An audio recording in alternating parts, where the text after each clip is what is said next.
So we could be disrupting the bees, and that's why the bees are declining.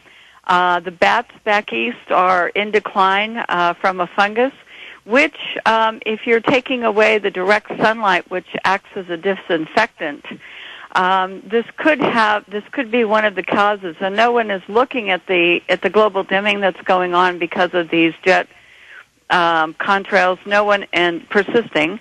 And the man-made clouds. No one is looking at the increases here in California where I live in molds, mildews, fungus that we never saw here ever before. And these clouds can increase the humidity so that you're getting a moisture.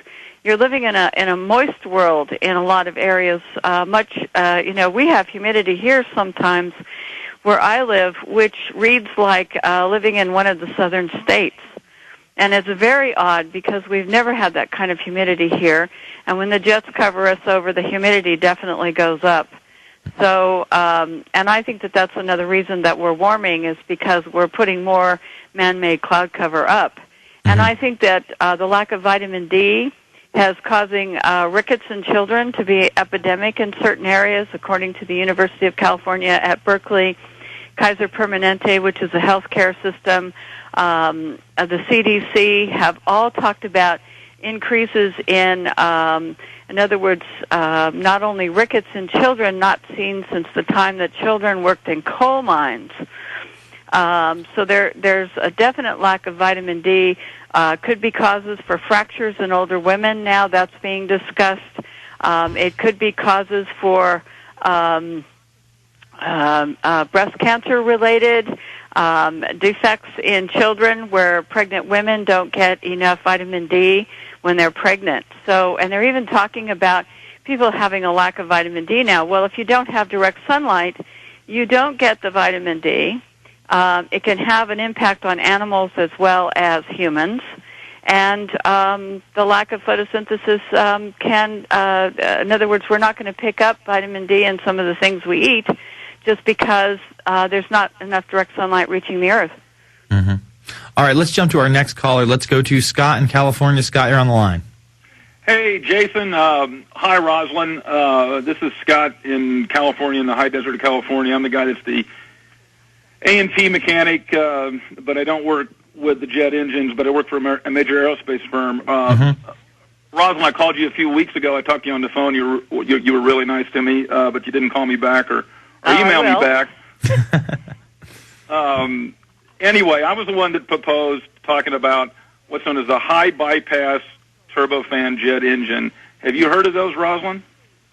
Not until you directly talked to me about it that day. No. Okay. Well, the majority of modern jet airliners in the commercial field, not the military type, are these high bypass ratio turbofan engines. And they have a bypass ratio, which means that the jet engine is deep down inside of it, and the bigger fan on the outside is what pulls the jet transportation liner along at high altitude.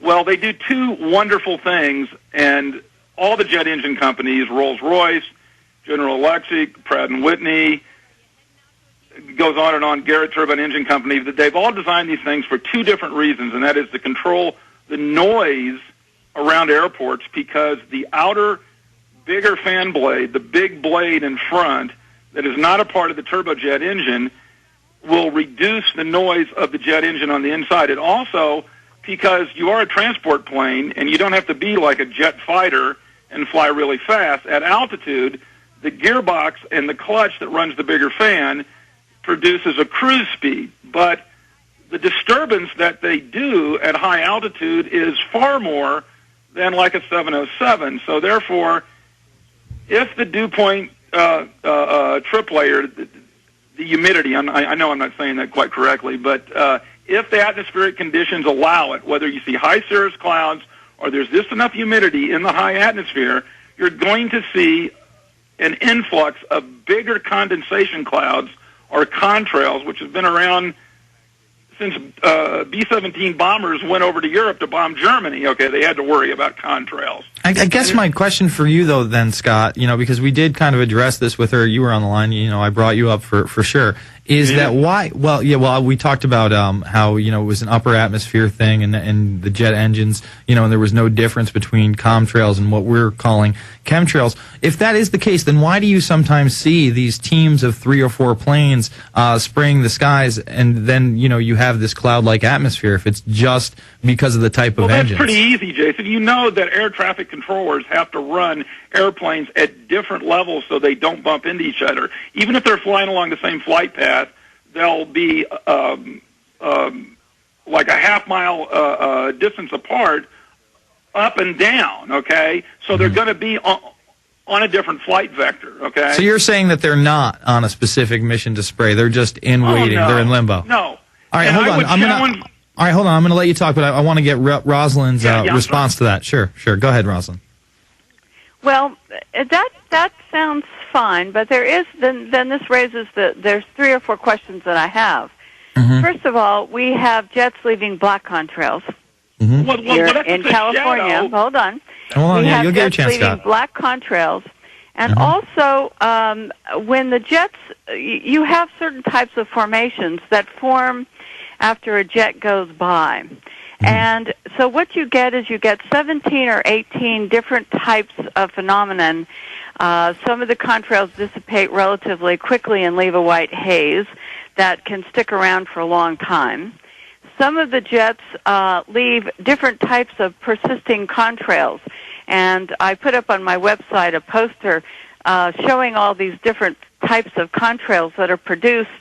And it looks to me like when a jet lays out a certain type of trail, we get a certain phenomenon that will persist for a period of time and then dissipate.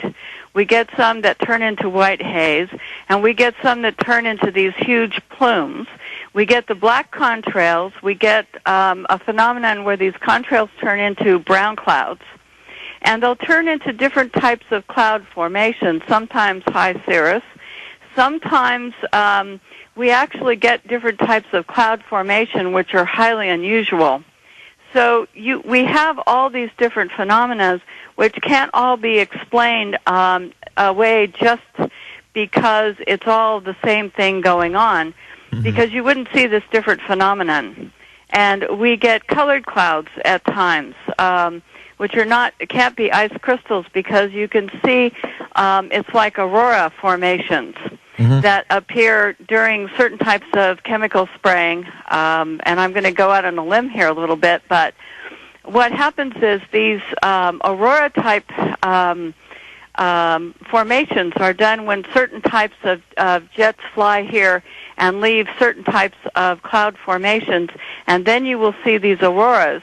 And it's very consistent that a certain type of cloud is left, and then a certain type of aurora, moving aurora of various beautiful colors will appear. So we think that there's different programs going on with these. It's not all the same thing. It's not a paint at everything with one brush type of a deal. Scott, your rebuttal? Well, my rebuttal is, Rosalind, you've just described 20 different types of man-made contrails, and there's 20 to 25 different kinds of atmospheric conditions that you can combine to make the look of all kinds of beautiful things that are made by nature. And then you add the man-made contrail through that, and you're going to get just as many man-made, beautiful, ugly things to look at. So, all right. Well, Scott, let me say, let's just assume that you're right. What do you think these geoengineering programs are? I mean, they are coming out. You may have something there, and I commend your research into that. But okay. All right. Well, just check out the website. You know, we try to have an open dialogue here, lest we be accused of all voices not being heard. I thank you for the call, Scott. We got to jump to Stephen, Dimitri, Mark, and more on the other side. It's the Info Warrior with Jason Bermas, PrisonPlanet.tv, Infowars.com.